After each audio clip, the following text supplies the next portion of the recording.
Ladies and gentlemen, the moment you've been waiting for, the PMP certification test. Let's go. What's up, everybody? It is your guy, Graylin, and welcome to another edition of EDU to PMP. Listen, we've been on this three-part series where we're talking about the different steps that you need to take in order to get certified. And this is video 3, where we're talking all about the actual certification test. So let's get straight to it. The first thing is you can't just be anybody strolling up wanting to take this test. That's not how the test works, okay? If you want to take the test, you have to be approved to take the test by PMI. And so what does that mean? That means that if you have not gone to their website, or if you have not looked at my previous 2 videos in this series, then you need to make sure that you go back and look at those videos, because they're going to be super important as it relates to guiding you down the path that you need in order to get certified, or at least approved to take this test, because the test is the last thing. Okay, so now that we got that out the way, let's talk about the actual test.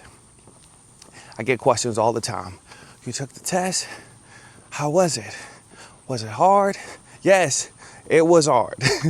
There's no ifs, ands, buts about it. I'm not sugarcoating anything for y'all. It was difficult, okay? I want to roll the tapes back because in college, right, I wasn't the best student, right? My whole K through 12 career, I think I only made 1 C my whole entire life. I got to college, I was throwing up more C's than Crips because my mentality was like, I just need this sheet of paper, right? Like, I am gonna get this sheet of paper whether I make all A's or all C's, and I'm not trying to do no postgraduate anything. Like, I'm just trying to get my sheet of paper so I can go out here and make $1 trillion. My ambitious self, however, after making all of those C's, my wanna be a leader self decided that I wanted to pursue leadership. Therefore, I decided to, go and get my master's, which meant that I had to apply for grad school and take the GRE. Most schools, you really only have to take the GRE if your grades sucked, and I told you my grades sucked. And so there was a certain score that I had to make on the GRE. And so I started to do some research about the test. Found out the test was kind of made up of the math section and the reading section. Very similar to like a SAT, right? Well, when I was studying for the test, I was like, I'm not about to go through and, read the dictionary and trying to memorize all of these different words that, I'm only going to use once and all of this other kind of stuff. Like, I'm just about to focus on the math side, get the score that I need to make, and then I'll be good. And that's exactly what I did, right? Focus on the math, said forget about the reading, and then I was good. The PMP certification test, there ain't no math side. There ain't no reading side. There isn't one side that you can focus on that is just going to, allow you to magically pass this test. So let's talk about the breakdown of the test, right? It focuses on 3 domains. You got people, you got process, and you got environment, work environment, business environment. And so the test is mostly split up between people and process. It's like 45% for each of those. And then there's a small portion that focuses on the environment. However, most of the questions are application questions, right? So again, kind of going back to my GRE example, there isn't just like, this is not a memorization thing. This is 180 questions of application. And most of the questions will weave in and out of people and process, or people and environment. And so you can't just focus on one section. On top of that, you have domain categories that directly relate to your ability to do a project. So you have initiation, planning, execution, monitoring, closing, right? For the most part, all of those sections are evenly dispersed throughout the test. However, the closing section has the least percentage, okay?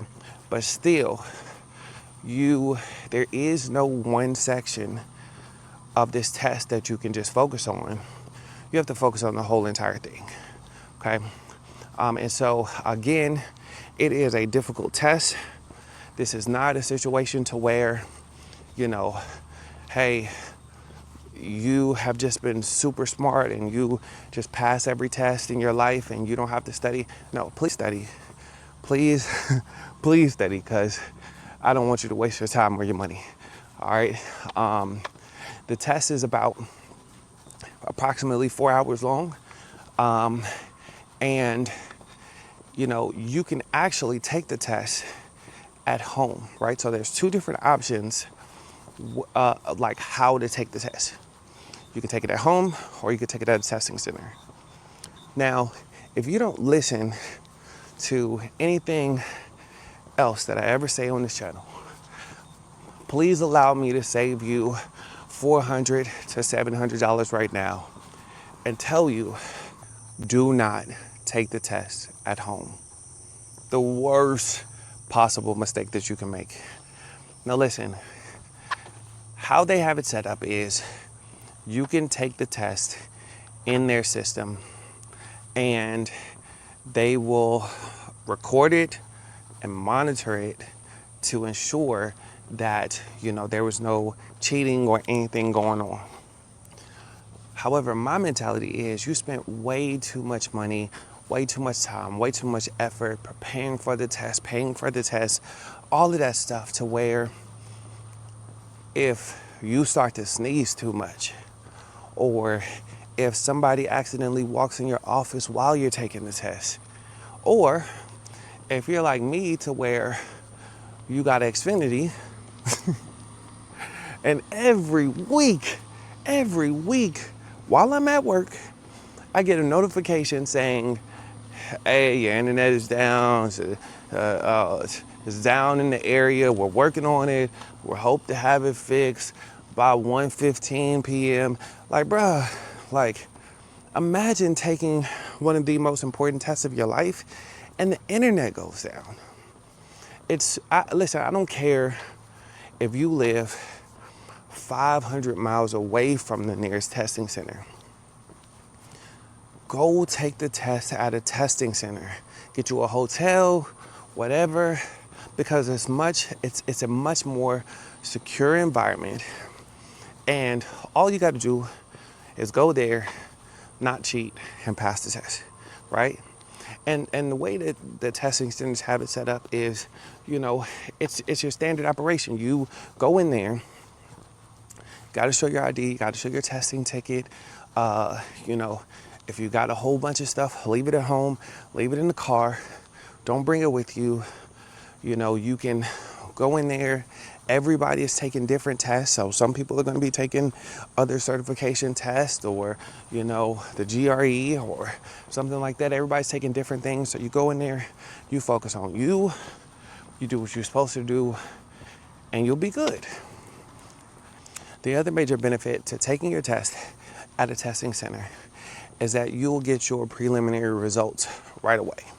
So that means that as you are wrapping up, you're signing out, all of that good stuff, they're going to tell you right then and there, on the test sheet, whatever, if they believe you passed or not. Now, that's all that it's pretty much going to say. Again, they don't give scores. They're not going to tell you made a 95. None of that stuff. It's just going to tell you, hey, based on this, we think that you passed. So blah, blah, blah, right? Which is great. Now, here's the last piece of information that I have for you, okay?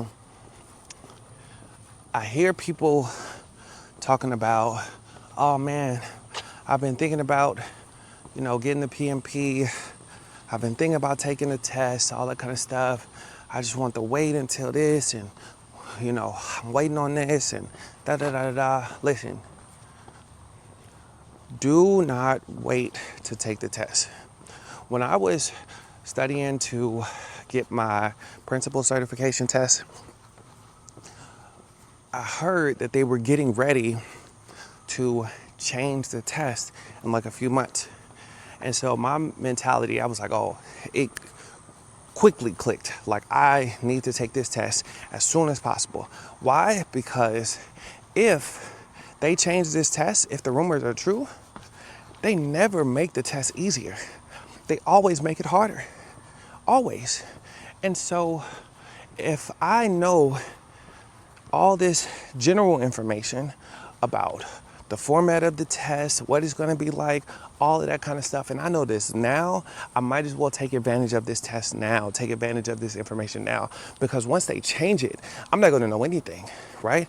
And it's likely going to be much harder, and it's going to take multiple cycles of people going in to figure out what the new test is like, because it's not like they're going to tell you. So take the test now. Get it over with now. Whether you're ready to start applying for jobs or ready to actually make your pivot or not, doesn't really matter. Take the test now, get it out of the way now before they potentially change it. So hopefully this video has been helpful. Again, plenty more content coming your way, but I appreciate you guys walking on this journey with me. Till next time. Peace. As always, we want to say thank you guys so much for watching this episode of EDU to PMP. As a side note, if you're getting married in Texas and you want to have the best DJs for your wedding, make sure that you hit up Chosen Event Group. Last but not least, please don't forget to like, share, and comment under this video. And if you really want to support the channel, make sure that you hit that subscribe button.